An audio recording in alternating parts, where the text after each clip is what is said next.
नमस्कार मित्रों, शुभ संध्या।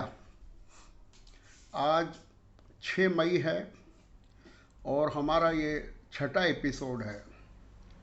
हम लोग इन दिनों शरीर और मन को कैसे मजबूत करें, इस विषय पर चर्चा कर रहे हैं। अभी पिछले एपिसोड्स में हमने शरीर और मन के विभिन्न मजबूत करने के विभिन्न पहलुओं पर चर्चा की थी और उसमें थोड़ा सा टच आत्मा का भी दिया था कि आत्मा को जानने और मानने से ही शरीर और मन मजबूत होगा। कल हमने चर्चा की थी उम्र के संबंध में, आयु के संबंध में, कि हम क्या, हमारी आयु क्या है। और 3 प्रकार की आयु मैंने कल बताई थी और उस पर विश्लेषण किया था।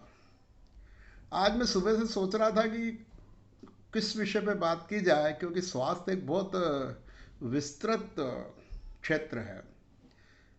तो उसमें अभी एक समाचार पत्र में पढ़ा कि इस कोरोना काल में हार्ट के और डायबिटिक के 30% मरीज बढ़ गए हैं। वो मरीज अस्पताल पहुंचते हैं, डॉक्टर से कहते हैं मैं घबरा रहा हूँ, मेरे को कोरोना हो गया। डॉक्टर उनसे चर्चा करते हैं, बातचीत करते हैं, वो समझ जाते हैं कि इनको कोरोना नहीं हुआ, ये घबरा गए हैं, डर गए हैं, वो चिंताग्रस्त हो गए हैं। तो ऐसे मेरा विचार आया कि आज थोड़ी चिंता पे बात की जाए। बचपन में हमारे यहाँ एक सहयोगी हुआ करते थे, वो गाते थे, चिंता से चतुराई घटे, दुख से घटे शरीर, पाप से घटे लक्ष्मी, कह गए दास कबीर। तो ये लाइन मेरे को बचपन में बहुत अच्छी लगती थी और आज भी।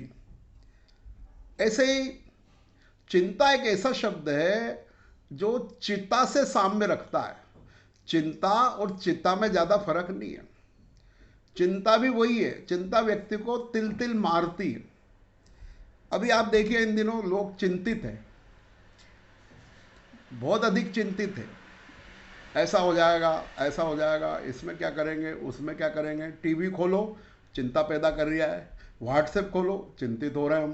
पेपर पढ़ें, चिंता है। किसी को फ़ोन लगाओ, वो चिंतित कर देगा आपको। अभी तो ये चिंतित कर रहा है कि भैया ये दूसरी लहर आई है, तीसरी भी आएगी, चौथी भी आएगी और वो इससे खतरनाक होगी। तो ये सब चीज़ें हमको बड़े चिंता में डाल रही है। तो ये तो हो गई वर्तमान कालीन चिंता। पर मनुष्य का आदत ही है चिंतित रहने की। उसको कई प्रकार की चिंता है। हम सामान्य गृहस्थ पर हमको देश की चिंता है, कईयों को राष्ट्र की चिंता है, कईयों को प्रदेश की चिंता है, कईयों को शहर की चिंता है। तो क्या वो लोग के साथ चिंता नहीं करें क्या? अरे भाई, अपनी भूमिका समझो। आप किस पद पे हो, किस क्षेत्र में हो, किस उम्र के हो, आपकी क्या सीमाएं और आप क्या कर सकते हो। चिंता करना और चिंतन करने में अंतर है। चिंता करना, जो व्यक्ति चिंतित हो जाएगा तो उसकी क्षमताएं, उसका मनोबल तो बहुत जल्दी टूट जाएगा। चिंतित व्यक्ति जो है मन से कमज़ोर हो जाता है। दिन भर चिंताएं कर करके चिंताएं खाए जा रही है तो उसका मन बहुत कम, जरा सी बात में घबरा जाता हो, जरा सी बात में क्रोधित हो जाता है। ऐसे चिंतित व्यक्ति का लक्षण है। तो चिंतित हो, चिंता होना और एक चिंतन करने में, चिंतन, कोई समस्या आ गई, उस पर आप आगे पीछे पूरा चिंतन करिए कि भाई ये समस्या क्यों आई है और इसका क्या हल है, क्या क्या मैं कर सकता हूँ, क्या क्या मैं नहीं कर सकता हूँ। ऐसा आप सोचिए और चिंतन करके जो आप कर सकते हैं वो करिए। पर आप तो चिंतन का करते हैं, चिंता करते हैं। जैसे एक और बहुत बढ़िया बात जो है, मेरे बहुत बड़े मार्गदर्शक, गुरु, सहयोगी, मित्र रहे, 82 साल की उम्र तक भी हम अच्छे मित्र रहे मेरे, वो डॉक्टर JP श्रीवास्तव साहब, जो कि खरगोन में गर्ल्स कॉलेज के प्रिंसिपल थे और मैं विमेन पॉलिटेक्निक में प्रिंसिपल बनाई था। 93 की बात है। तो हम दोनों के विचार बहुत मिलते थे और हम दोनों बहुत अच्छी चल, क्योंकि बहुत बड़े साहित्यकार थे वो और बहुत ज्ञानी, बुद्धिमान, परंतु युवा। जैसा कल मैंने कहा ना, बहुत अच्छा उनका नेचर था, पर बहुत सरल और बड़े मज़ेदार, हंसमुख। तो एक बार वो सुना रहे थे कि यार जैन साहब, एक बार रात को 2 बजे फ़ोन आया मेरे पास। उनका, वो जहाँ रहते थे और कॉलेज दूसरी जगह था। तो बोले फ़ोन आया, बोले सर आपके कॉलेज में आग लग गई है।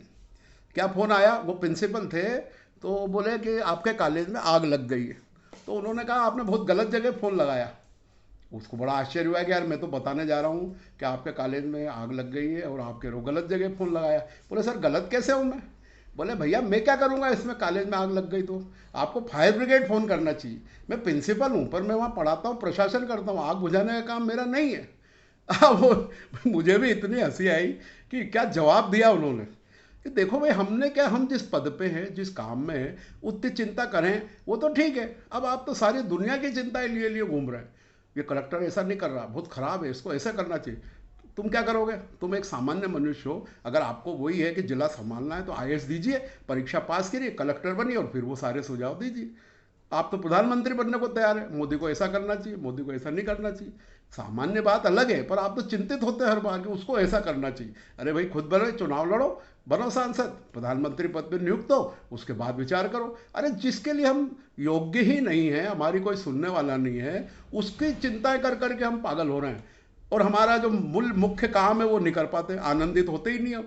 पेपर पढ़ लेते हैं शाम का, अरे ये हो गया, वो हो गया, अरे ये ऐसा करना चाहिए, अरे अरे करना क्या चाहिए भैया, तू तेरी भूमिका देख, तुम जो कर सकते हो वो करो।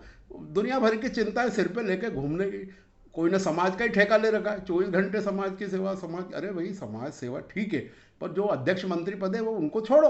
आप काहे को इसमें इतनी ज़्यादा, उनको सुझाव दे दो। उसके बाद वो जो अध्यक्ष मंत्री या जो भी पदाधिकारी बने हैं वो करेंगे ये काम। पर नहीं, हमको तो हर जगह चिंतित होना है। तो ऐसा व्यक्ति निश्चित रूप से मानसिक रूप से बहुत कमज़ोर हो जाता है।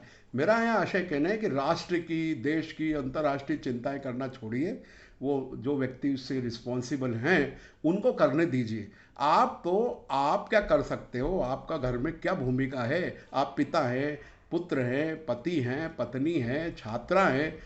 आप अध्ययन की चिंता करिए, अगर छात्रा हैं तो उस पर मुख्य ध्यान दीजिए। चिंता करिए मतलब उसका चिंतन करिए, चिंता का तो मैं प्रश्न ही नहीं। चिंता से चतुराई घटे, अभी बताया मैंने। एक बहुत बढ़िया किताब है, हाँ हाँ हाँ याद आया, चिंता छोड़ो सुख से जियो, डेल कार्नेगी। अरे इतनी बढ़िया किताब है, मैं तो रिकमेंड करूंगा कि हर व्यक्ति को पढ़ना चाहिए। डेल कार्नेगी बहुत बढ़िया लेखक हुए अमेरिका के, उन्होंने मात्र 2 किताबें लिखी है। एक तो लिखी है लोक व्यवहार और एक लिखी है चिंता छोड़ो सुख से जियो। बहुत अच्छी किताब है, 200-250-300 पेज की है वो। तो वो ये समझा रहे हैं भैया चिंता छोड़ो सुख से जियो।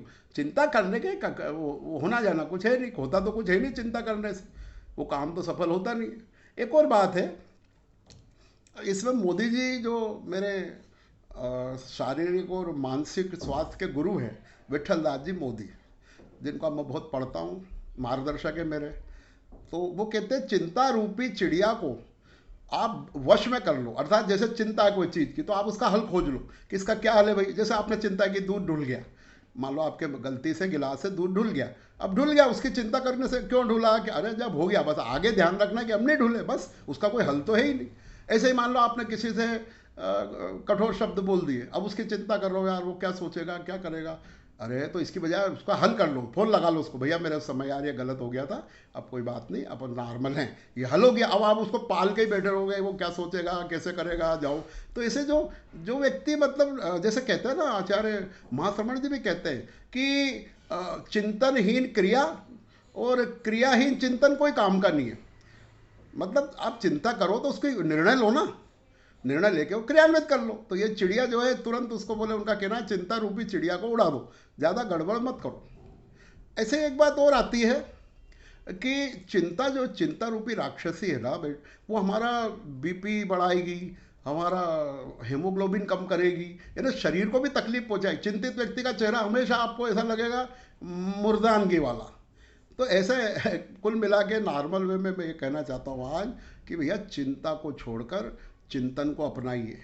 चिंतन कीजिए कि मैं अपने आप को कैसे बेहतर करूं, अपने आप का कैसा सुधार करूं।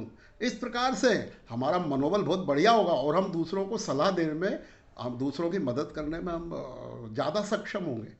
तो इस प्रकार से इस पर थोड़ी सी अपनी चर्चा हुई।